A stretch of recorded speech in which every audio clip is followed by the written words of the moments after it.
Jim, one and all, thanks everyone for being here. And this is our weekly all hands meeting. So this is where we use time to sync up on the work that we're doing around BFoundation, eliminate blockers, and prioritize our work. In case you forgot what we do, we are here to help purpose-driven communities use Web3 tooling to generate revenue and engagement. And for people wondering how to participate, we are a do-ocracy. So if you want to see something happen, just do it. Then you can post about it on Discord, get some feedback, and post it in the What Did You Ship channel. And we send out those black flag tokens weekly, although I haven't done it for the last couple of weeks. I will probably try to do it as soon as I can. And Richard, I know that you've been putting them up there. I just need to sign them. So the more you do, the more ownership you gain of BFoundation, and that's the kind of intent behind what we're doing here. All right, on the lag metric side, we have 52,028 in the vault. This is only counting USDC and not ETH, but I will be adding ETH as I can. And so this is +0 for now. And this is what's in our vault, and you can see this if you like yourself on blackflagcollective.org. It is in the top right corner over here, so you can kind of see right here. That's how many vault deposits we have. And for B-Card, we have $52 in transaction volume. That's +14 from the last week. Something we're not really working on right now, but since we have an active project, I wanted to put it up here. On the lead metric side, we have 3 weekly contributors. That's 3 people who posted something in the What Did You Ship channel last week. I do think that Richard, you also probably wanted to put something in the What Did You Ship channel, and you never got a chance to do that, but I didn't include you because then it's not auditable here. So we can change that later as we get into the What Did You Ship. And we had 33 weekly external engagements on Farcaster. And so this is just me manually going in and counting all of the engagements on the post in the Black Flag channel. We also have 411.54 monthly burn rate. I actually reduced that by 129 for next month by removing CoinGecko. So I removed the credit card. We have CoinGecko working until February 15th. And at this point, Taxman is going to stop working. I don't think we have any plans to make it work. But Tom is working on ensuring that our B-Card app does no longer needs CoinGecko in the background. So that's where we're at on those lead metrics. Go ahead. I see Anna Finker that you joined us. So I'll go ahead and stick you here in the attendance. Welcome, Anna Finker. Nice to see you. Hello. Rainus, what are you doing here, homie? What do you mean what I'm doing here? I got some B-Card tokens, BFoundation tokens. Great to see you, bud. We finally got. I'm getting these notifications every time, but either I'm on some call or in the mountains or something's happening. But today, I had a free moment. I was like, oh. Beauty. Nice. All right. I'll skip over the standard bounties and go down into our project perspective. So on the B Pages site, we're getting to first launch. Deposit widget, I did get a chance to clean up the code. I merged the withdraw with the deposit to make a single pool together widget with the intent that, hey, we now have these kinds of like libraries of widgets that people can use to create their own games.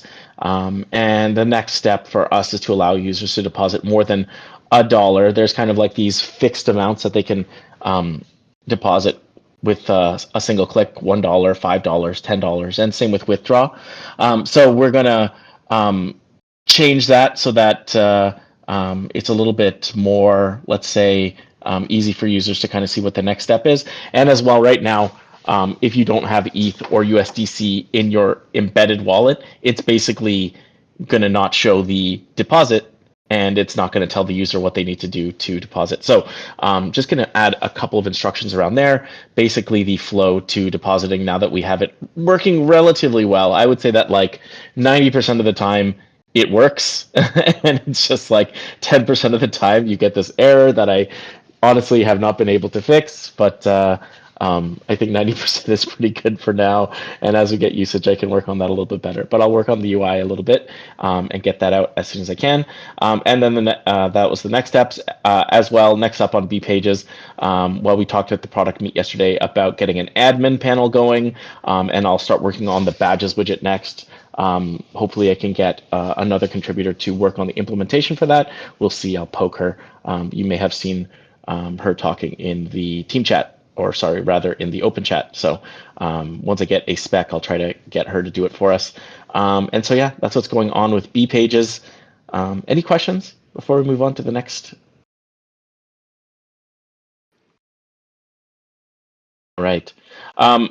Another thing to mention, project perspective. So this is for accountability and direction. It also, we're doing it this way as well, so that anyone, if you have a project that you're working on, even if it's not directly related to BCard or the BFoundation, you can use this as an accountability group. So if there's anyone who's working on something that they want to give a little update on, feel free. So the BCard app, we're aiming to get it in maintenance mode. I downgraded the CoinGecko account yesterday. Taxman's going to stop working on February 15th, as I mentioned already. And Tom's working on getting the backend changes for the BCard app. Actually, Tom, do you want to give an update on this? I feel like you may have already finished this.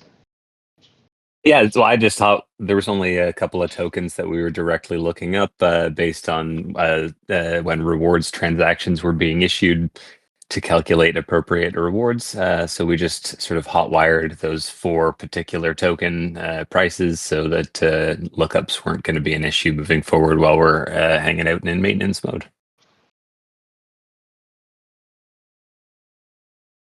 All right, awesome. Oh yeah, and Okay. it's shipped to staging. I'm hoping to test it today and then can go to production anytime after that. All right, great. And automation of monthly and inactivity emails. How's this going, Tom? They're good to go. I just need to run the tests and set the cron jobs on production. So that's something I'll be working on as well. Do they have cron on Vercel production, or are you doing this? Oh, you're doing this on the backend server. That's our DigitalOcean. Okay, great, awesome. All right, and then on the BFoundation, our goal right now is to establish a case study and presence. So Black Flag Collective, our vote for December is up. If you haven't voted yet, please do. You can see we have some people who voted already, but not that many. So you can vote from your BCard app as well. There's a little bit of a bug I found. It shows your voting power as 0 on the active votes, so I'll need to figure it out. So if you try to vote within Black Flag Collective, it will say that you have 0 voting power, even if you have some voting power through the BCard app. I'll also say that go ahead and vote, and maybe even test it in blackflagcollective.org. If you have a BCard account, you probably have some Black Flag tokens, and if you test on the blackflagcollective.org, that would be really useful to me. So appreciate that. Yearly tax filings. How's this going, Richard?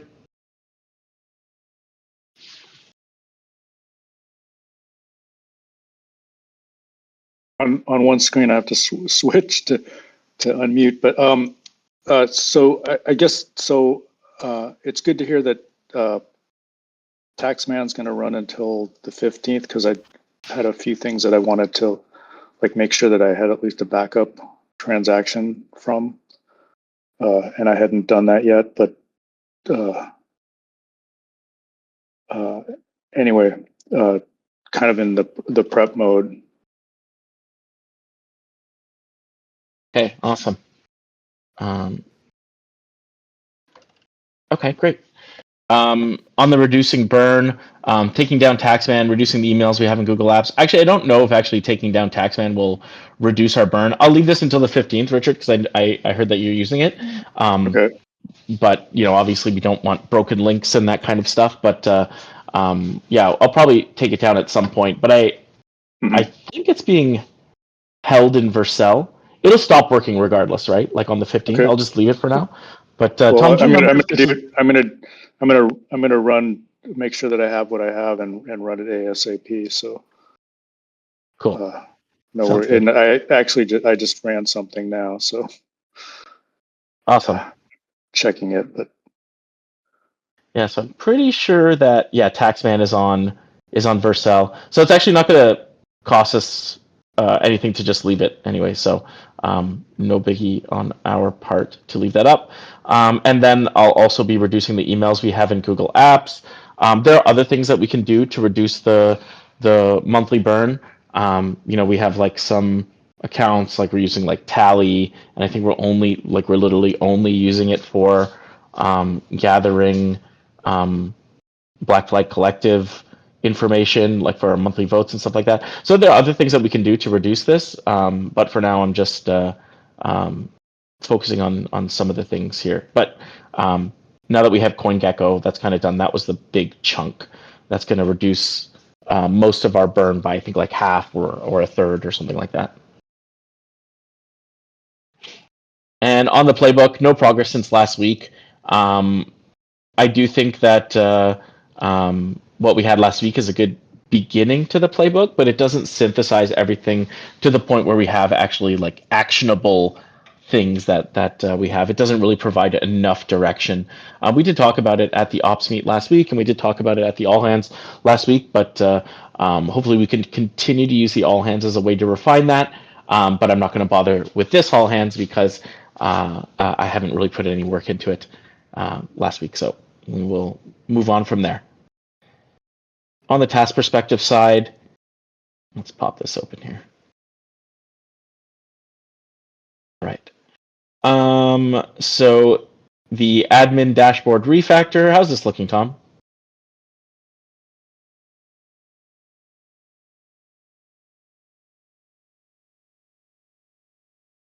Sorry about that. No particular progress on that this week. I haven't even opened it up to look at it. Okay. I think Yeah. I think it's in decent shape. It's I think in a workable prototype state. I think it shows us most of the stuff that we need. I think there's some technical reporting stuff I need to still check out and make sure is working well. Yeah, so the reason well, not the reason, but one thing you probably aren't aware of is that our Arcusty noticed some issues with the statement generation. Is that right, Arcusty?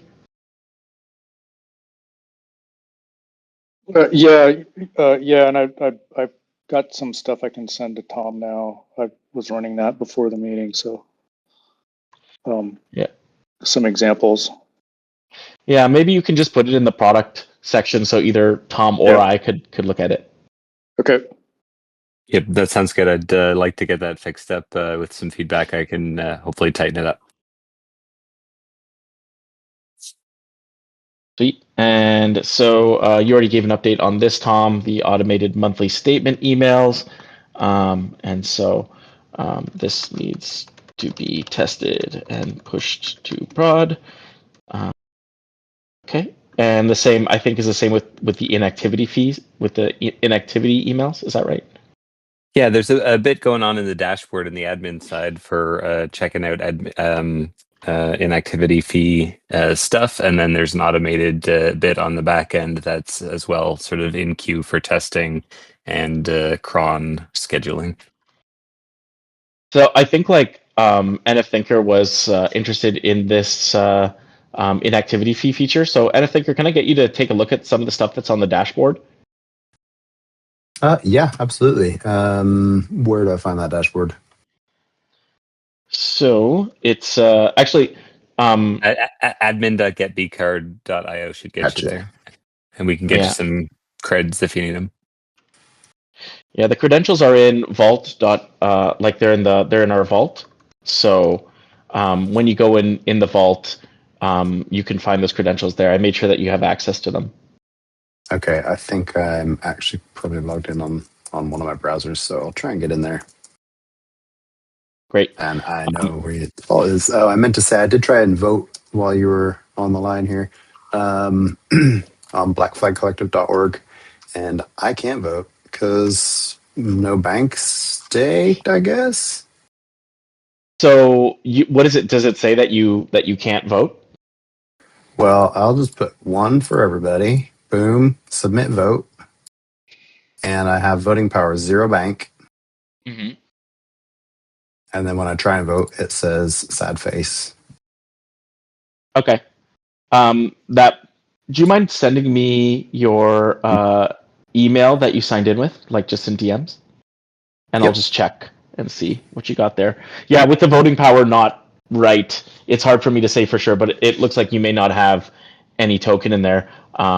If you used B card, I feel like at some point we airdrop people a bunch of black flag tokens, but we're also airdropping people black flag tokens on the weekly, and those might be going to your regular wallet and not your Wallet. embedded wallet. Yeah. And that's what I imagined as well. So I thought I would look for a place where I could connect a wallet or something like that.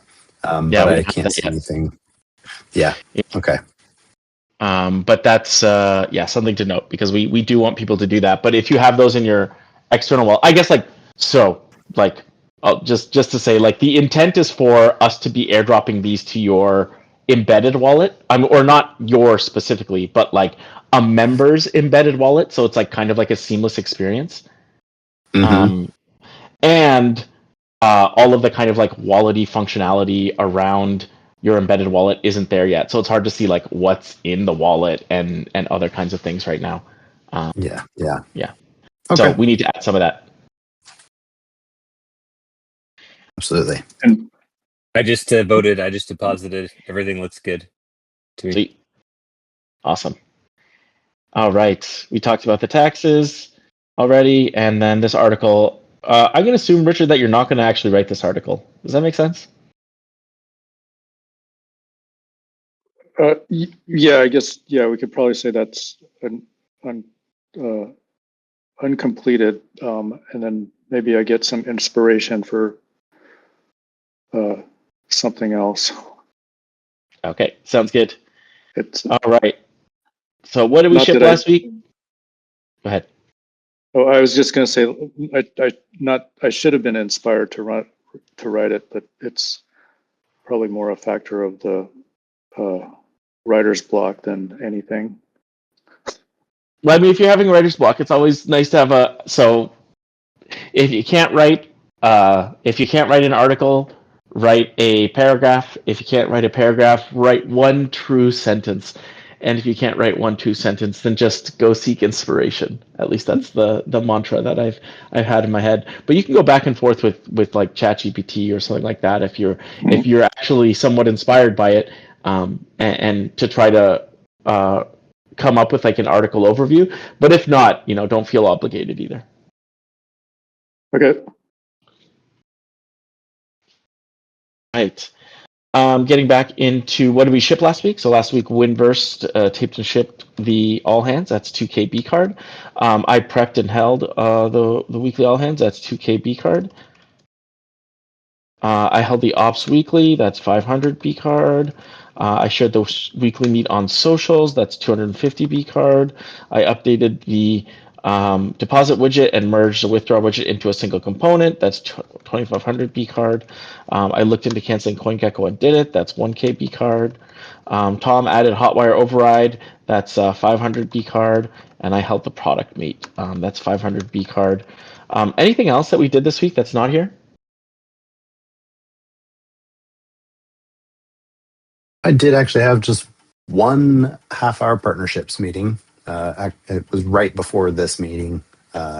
So that's why I haven't put it down on the what did I ship. Cool. I'll just put it here then. Okay.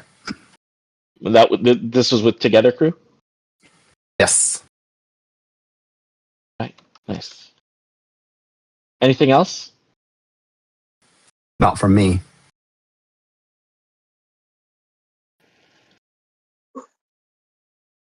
I guess one thing here, because I was thinking if NF Thinker wants to change his what did you ship wallet to the embedded wallet, just let me know. We can process that this week so you have some voting power.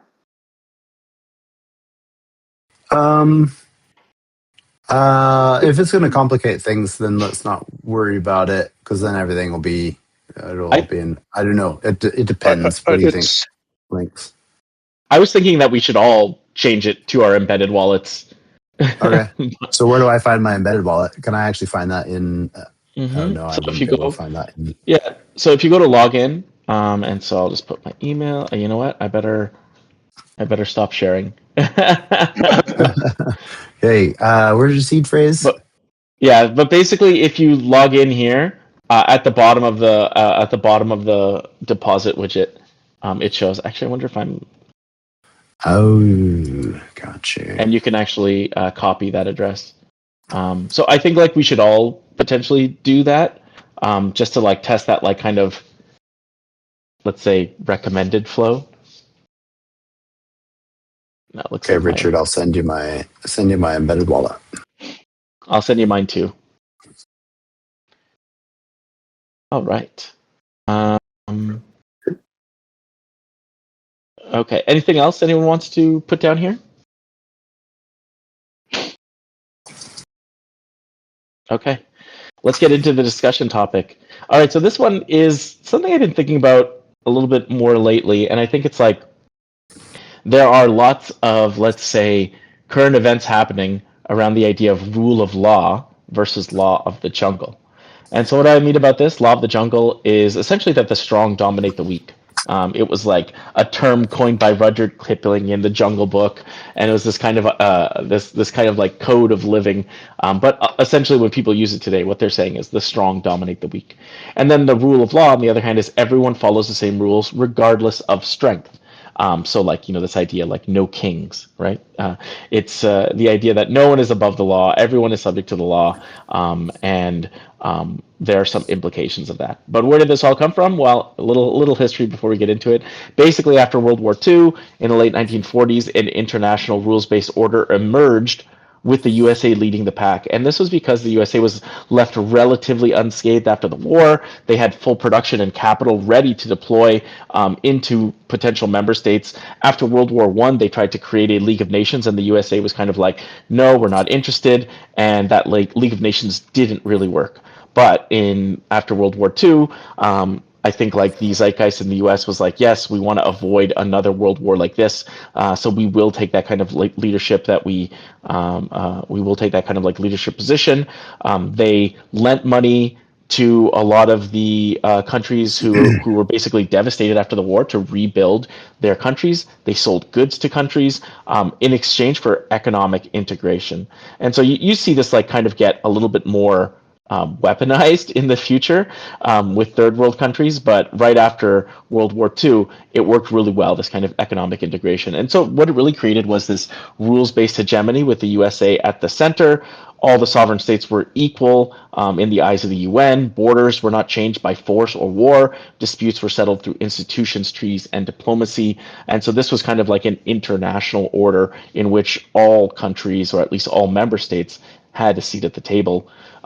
And worth saying that something that's related but not the same, neoliberalism is an economic ideology. So similar to like a rules-based, but like a little bit more opinionated. This idea of free trade, capital mobility, privatization, and deregulation, and the idea is that markets are a stronger decision-making power than voting. They use the rules-based system above to kind of progress this neoliberal world order because those rules created an environment which neoliberals really liked, predictability, capital protection, the ability to cross borders with their capital, Did anyone and these else? kinds of things. Oh, can you not hear me? I You guess. just came in right at the end when I started talking. Could you hear him the whole time, Tom? So far so good. Oh, it must just be my end. What did you miss, NF Thinker? Well, I'll read along. That's fine. You go ahead. You were at like created rules based hegemony with USA at center. Yeah. So basically, we're in this. We're most of our lives we've lived in this world. This idea that there's a U.S. hegemony. The U.S. has been very dominant economically, politically, culturally, and militarily. Right? We've kind of all of us have been part of this world order. And something recently that happened, I think it was yesterday in Davos, the Prime Minister of Canada, Mark Carney, he said something interesting. I encourage everyone to watch the speech that he did at Davos. So it's only like 15 minutes long, but he said something which I thought was really interesting and related. The system's power comes not from its truth, but from everyone's willingness to perform as if it were true, and its fragility comes from the same source.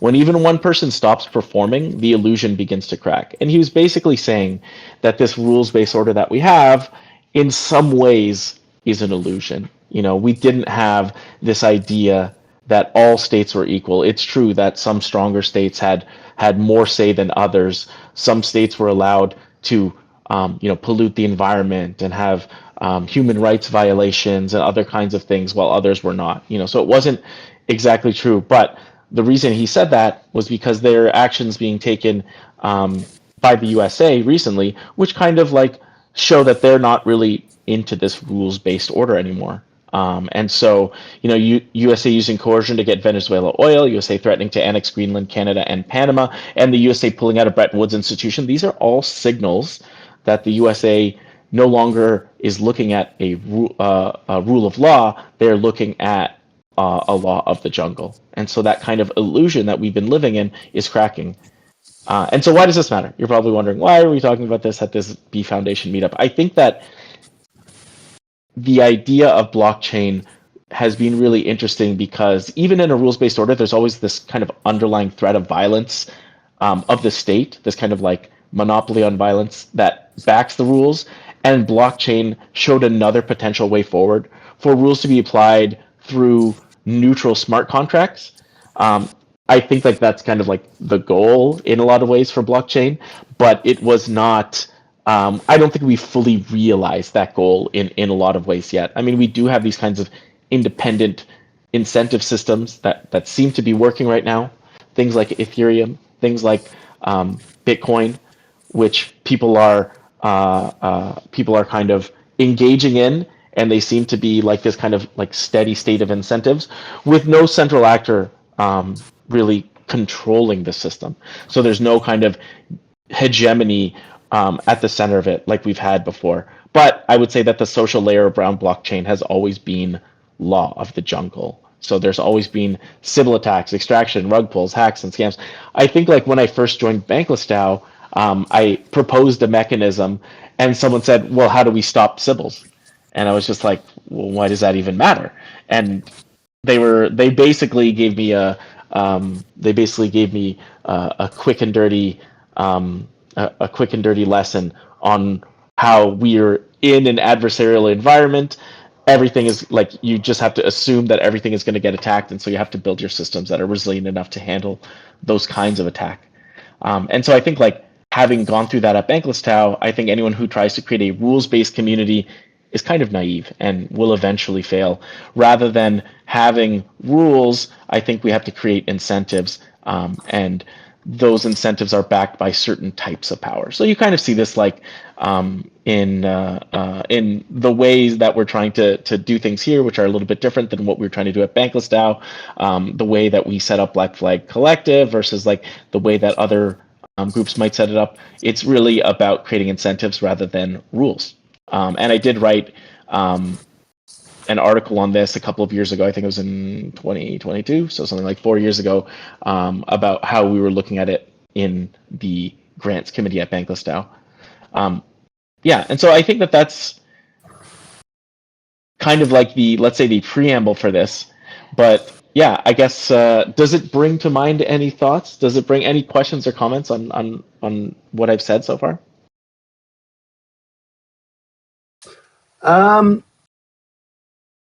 I mean, there's a lot to take in there. Personally, I believe that while we are, to Mark Carney's very own quote, while we live under the illusion of being under rule of law, realistically, it's really law of the jungle out there in the greater big bad world. This is why nation states can get away with doing things, and you do have things like Epstein Island, that come about from the law of the jungle that is whatever you want to call the deep state apparatus, intelligence apparatus, however these things happen, the CIA running drugs, all this type of stuff. Now, by no means would I back like a lot of the stuff Trump has done, and like he's very forceful in the way he does things, which some people would argue needs to be done on a world stage because it is law of the jungle. And other people who live under the illusion of being under the rule of law think, well, this guy is freaking crazy. There needs to be a happy medium. There needs to be, some degree of forcefulness for people who don't want to comply. But that forcefulness, as you mentioned, crypto has introduced mechanisms that reduce the need for force, and they replace it with staking and reputation and other things like that. And that's one of the things we're building for. On-chain analytics, social analytics with communities. That's going to be something every community is going to want to have access to. In terms of like rule of law or rule of the jungle, if we go by code as law, then by definition, we're building something that is rule of law. And we also need to, allow for some form of law of the jungle for each community to, slash their own community members in ways that they seem fit and they all agree to. And I think that's one of the nuances of communities, right? Everyone, just look at how all the different religions treat their members in different ways. Not saying poorly or otherwise. I'm just saying they have different traditions. They have different mechanisms. They have different tithings.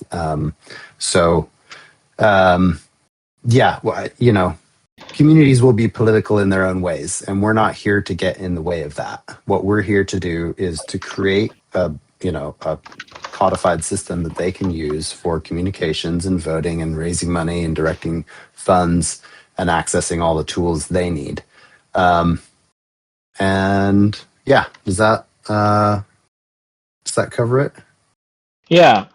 I think one thing I kind of added here is that like code is law. I think like within the smart contract, you could say there's kind of like a rule of law, but outside of the smart contract, and because a smart contract has in and outs, that kind of like rule of law can be subverted by law of the jungle, right? Yeah, absolutely. To a degree. I mean, the law of the jungle will eternally fight for a way to undermine the rule of law, right? If you set the rules and the constraints, people will find a way around them. And we're seeing that in the US today, for better or worse. There's a lot of upheaval happening in the United States right now, and therefore globally. So we'll see what happens. Things will settle down. We'll find our zero bubble again, but for now, chaos reigns. Yep. Yeah, and I agree that like what you said, like we aren't here to have opinions on what communities do with the technology. We're just here to help make that technology easier to use, so that they can create their own games. And I think that that's one of the things. I mean, in this article, which I titled "Creating a Winnable Game," basically I say a couple things where rules without enforcement aren't worth the blocks on which they're minted. You have to set up carrots and sticks, and in general, like if you think about it, like we are creating, like every community in itself is a game, right? And so the leaders of the community are trying to create a game that is interesting to play. So we had to do that ourselves, but also we are creating tools for communities to create their own games, right? And so there's like some metagame that we're doing. Okay, well, we have to make it so that it's a game for our own community to be able to create games for other communities. But ultimately, that's what we're doing, is we are creating tools to create those games. Does that make sense? Yeah, absolutely. And I think that's why mini apps are so important to this process, because these games are already being created right now. People are they're already gamifying staking, participation, voting. It's being done, around the world, around the clock. Thousands of what we used to call dApps are now mini apps. And just allowing access to that ecosystem, I think, is kind of should go without saying. So yeah, there's that, and then with gamification comes analytics, and I think that's why that meeting with Ashish earlier was kind of. It was lucky. He just reached out to me to say hi. We hadn't spoken in like well over a year, and I forgot that he ran Together Crew.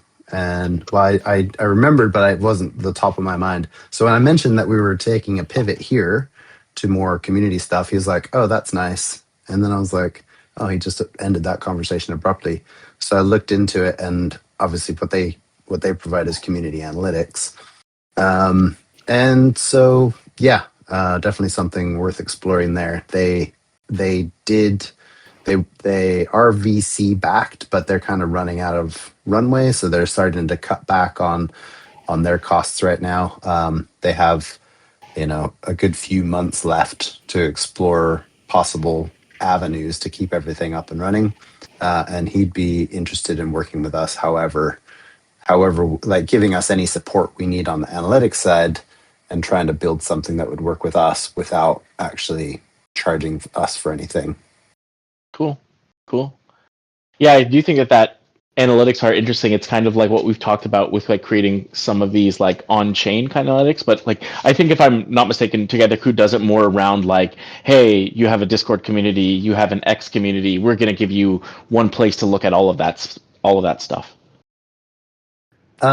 So what he was saying is people could use, well, there were a few different integrations, but essentially it was the core concept was providing Discord and Telegram analytics to the community members themselves rather than viewing everything. Well, to be honest, I'm not totally sure. He sent a video. Maybe that would explain it better than I would. Anybody want to watch it? Let me just see how long it is because it's a whole demo. Yeah. Well, you could just drop it into the chat and people can watch it at their leisure then. Yeah, let's see. It's not an ad. It's 3 minutes long. Hey, Rainus, I see that you unmuted. That? Oh, go ahead, Rainus. Oh, maybe that was a mistake. Yeah, I will drop I'll drop the link in the chat. Sweet. Yeah, so I think that like, I mean, something that brought me to blockchain was this idea that like we could create change from the bottom up. And I think that we're trying to create these tools as well, which allow people kind of like different options. But if you're talking about law of the jungle, I do think that like we should be looking at things as if it's an adversarial environment, right? Because there are people who believe and then people who don't, and there are people who would basically try to extract as much as they can, and if you're a community, especially a small community, that can be really devastating. So I think it's really important for us when we're thinking about our tools I mean, we've been really thinking about like how to make this kind of zero maintenance. So if you're even a one person community, you can make this work. And we're talking about, when we were talking about the storefront, I think that in an adversarial environment, it may be more interesting to have your own kind of self-sovereign storefront rather than have like a Shopify storefront, which you may or may not like and may or may not change their terms. You have your own kind of self-sovereign system. I think that those kinds of things might start to become more in play. I think that there was a couple people who were mentioning on Farcaster, for instance, I'm going to try some different coding assistance rather than Cloud Code because it's US based, and I'm afraid that tariffs are going to come in and increase the cost of US based products like Cloud Code. So yeah, I mean, any thoughts on those kinds of things? I have a separate thought. Yeah, 'Cause let's we hear were it. talking tools and communities. Hey, is Rainus super quiet for you? I can't even hear Rainus at all. He's quiet, but I can hear him. But he is quieter I than he was got you on before. like 175%, Rainus. 200%.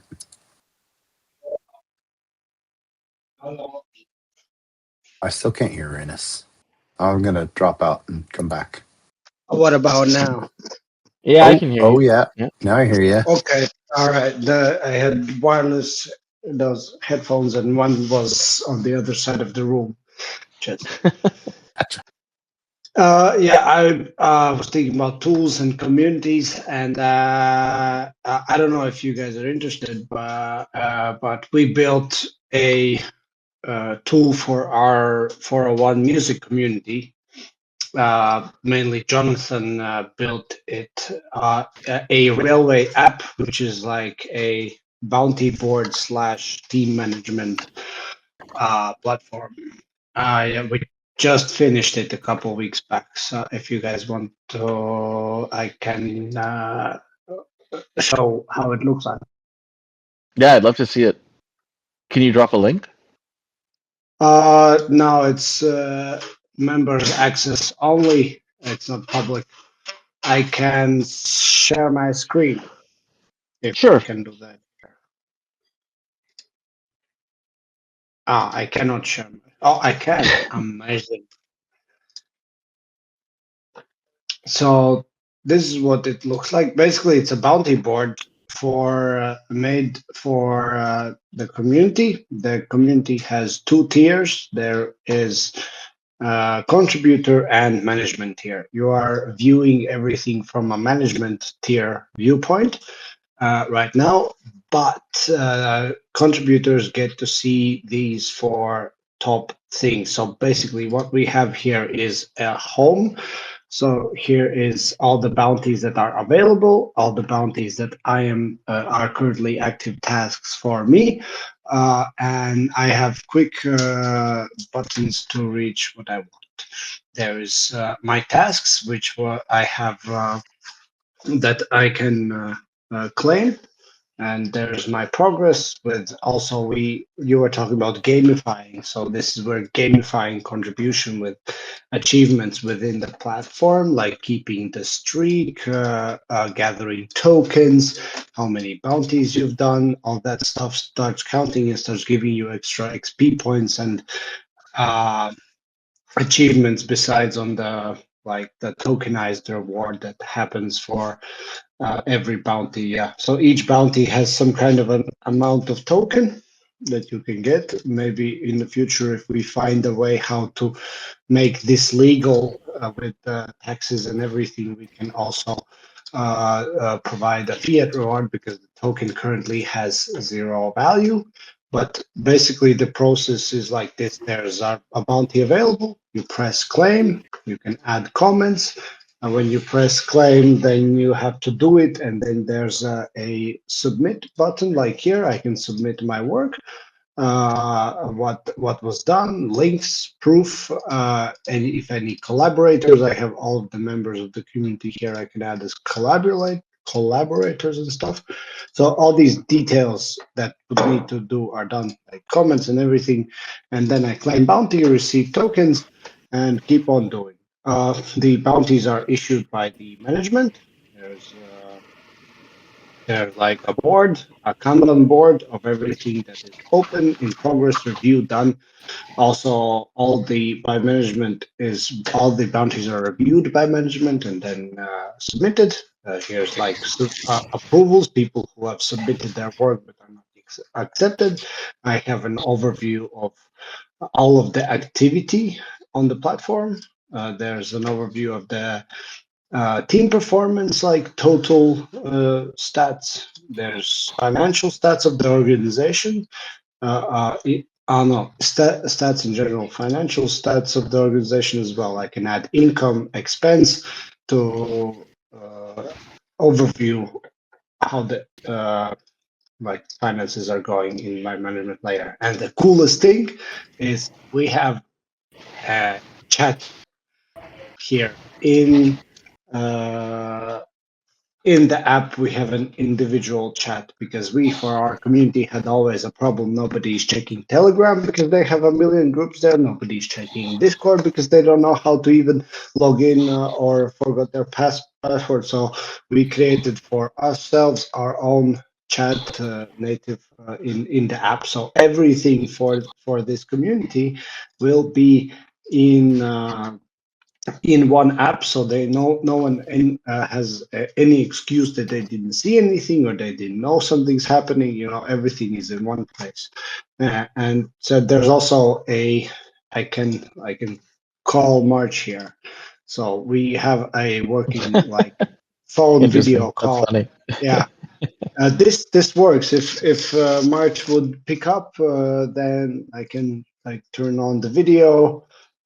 There's some like minor bugs still until the finally working version. Like right now, I cannot turn off my camera if I turn it on, or some like little things we still need to work on. But all of these things are included, and also, you can change your profile picture, username, add your wallet, and everything. Currently, there is no blockchain integration, but that is there's notifications as well. So all these things are thought about, but later we will, when we find the legal way how to tokenize this community, then we will integrate the blockchain, and all these tokens will become real.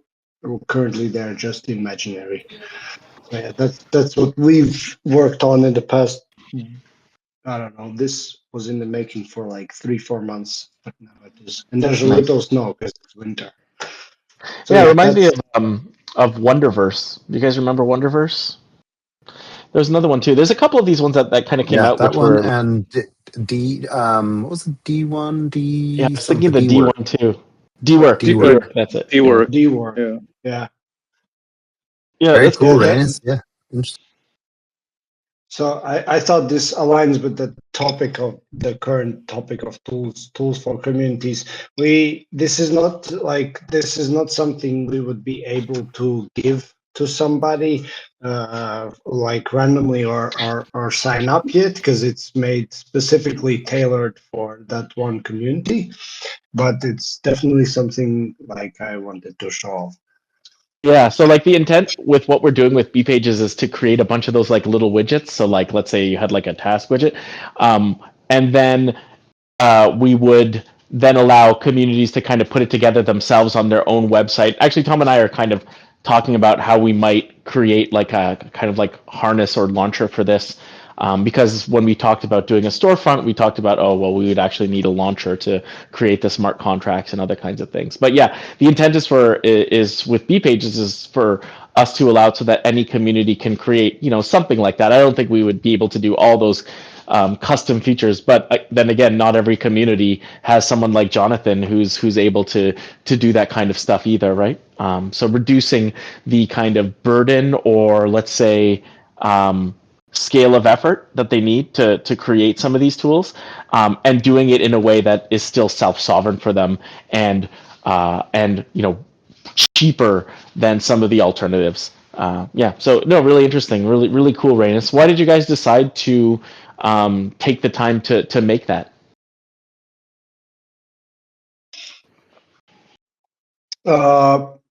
Because people were like the community has been active for many years now. As you guys remember, I've been all the time referencing the music rap community, and Yep. we wanted a way to start recording contributions, not in a way that is like somebody like always that you have to always report to somebody or stuff. We wanted a way to record contributions that everybody is doing, because there are more and more people joining. Currently in that app there's like 15 people or something, and so people are joining, but like you don't see what everybody's doing, and like, so to record that, also to assign, we wish to like ensure that the people know that this is a model that I took from B-Card. The B-Card token is like what the organization can give is a part of its ownership. So the token rewards can be, they're counted as points, and it's not a financial instrument currently. So, but still, it's like a symbolic. You have some amount of tokens, so you should have some kind of added trust that you have something there in that community that you have done, and you see your, like, personally, every individual can kind of see their over time contribution effort in some kind of a format. So yeah, and we also wanted to decentralize decentralize initiatives, and because we have like projects that have repeating things to do, but not often the same people are doing those things. For example, filming an event. Sometimes I film, sometimes my brother films, sometimes some other videographer does and films, but those tasks are constantly rewarded. So in this bounty board, I only submit when I do it, and someone else can take my place and do it as well, you know. And we also can do custom bounties with deadlines. That is like some things that need to be done, and we can easily offer it to the community who is interested in doing. And they can also request bounties by, I want to do something and I want it to be recorded. So kind of like to optimize the team's initiatives, I guess. Yeah, I think recording contributions is something that has come up a couple times with me in conversations with communities, because I guess like there are lots of communities, especially when they start out, they don't have the ability to pay people, and they want people to, like, those kinds of people who are bootstrapping the communities. In a lot of ways, they're some of the most important people, because they set the tone, they set the culture. Without them, it wouldn't exist in the first place. And so just having a way to record contribution is pretty interesting. And I think that that's one of the reasons why DAOs were so interesting in the first place. I do think that, I worked on Bounty Board at Bankless DAO and that kind of thing. I think that there's some interest there, and all of the bounty products I've seen, they kind of suffered from not having adoption. And so it's one of the reasons why here at BFoundation, we're kind of like, how can we make these tools with zero maintenance costs, that are extremely cheap to run, extremely cheap to keep going, and the hope is that eventually we can enable a community that actually does something really good with them. By the way, this bounty board is mainly inspired by Bankless DAO's bounty board. That's where I first saw up that the possibility that it is possible to do something like that.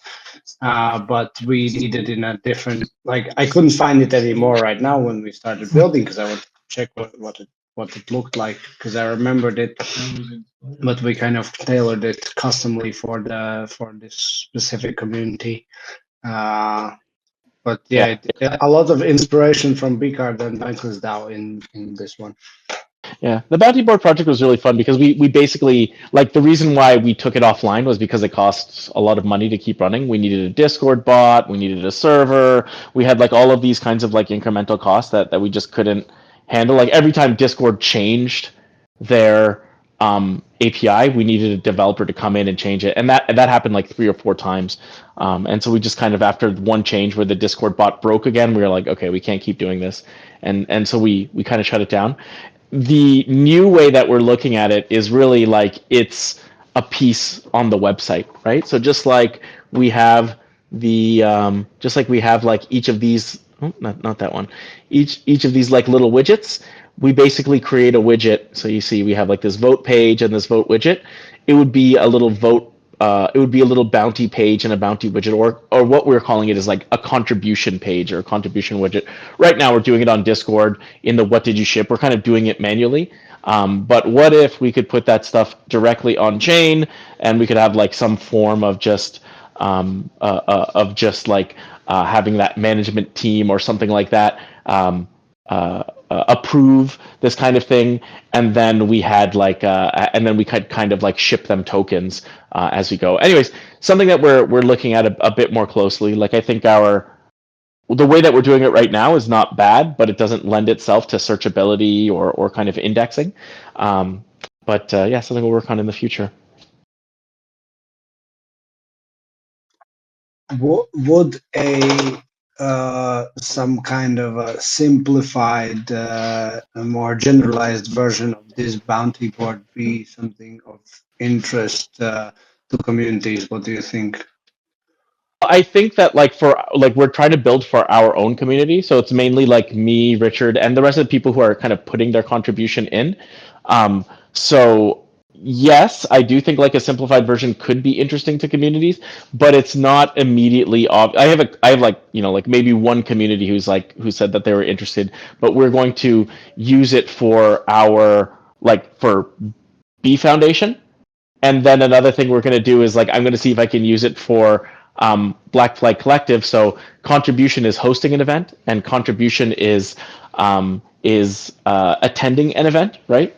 And so can we do it? Can we like make make a widget which kind of does that instead of doing it manually using Tally and Farcaster? Can we do this in another way using kind of like on chain, almost zero maintenance tools? Like instead of paying $30 a month for Tally, can we do this in a cheaper, more automatic way, just using the website? So we'll see. But yes, in general, I think yes, but it's not super easy to sell it to communities. And the more features it has, it's actually more difficult to teach users how to use it, right? So it has to be kind of like dead simple. Yep.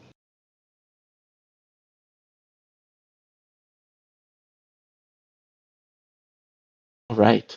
Any other thoughts on any of the kind of discussion topics that we've had here?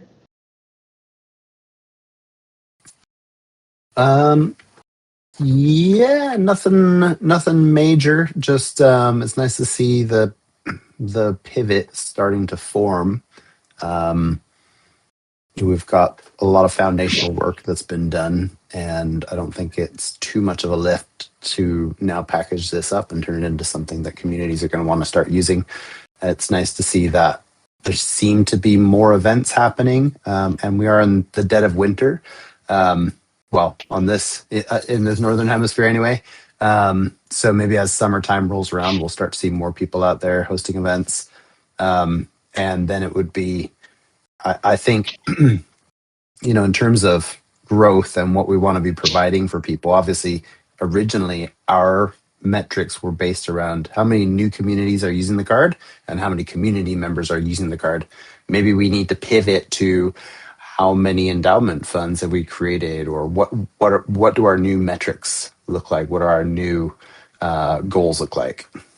Yeah, I definitely agree that we need to relook at this. Like Richard and I kind of talked about this at our ops meet. Like, what are our lag metrics? So basically, we want one lag metric per active project, and so I don't think that these are quite right yet.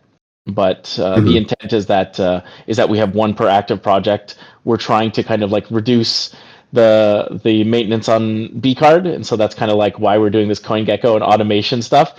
But that's not really captured in this metric either, right? And so like it's weird, right? But yes, I do think we need to relook at that, and hopefully like the work on the playbook will allow us to align on some of those a little bit easier. For sure. Maybe we should set a meeting to do that in the coming week or so. Yeah, absolutely. I think that well, I mean, I'm hoping that we can talk about it at this meet kind of regularly, like in the discussion time. Yeah. Does that make sense? Yep. That works for me. Okay. If I can't show up, I'll let you know. Sounds good. But let me just say thanks to everyone. I appreciate you all being here. I know that you're a minute over, but yeah, just thanks everyone. I do, like NF Thinker, I see a bit more of a path forward. I don't think it's truly certain yet, but I do think that all of the things that are happening in the world right now point to the idea that we do need to continue on with this stuff because it is important in this world. And so I just want to thank you all for being here. Appreciate you. Thanks, Love y'all. everybody. See ya. Have a great day. See you Keep later. thinking about cool stuff. Let's build fun stuff.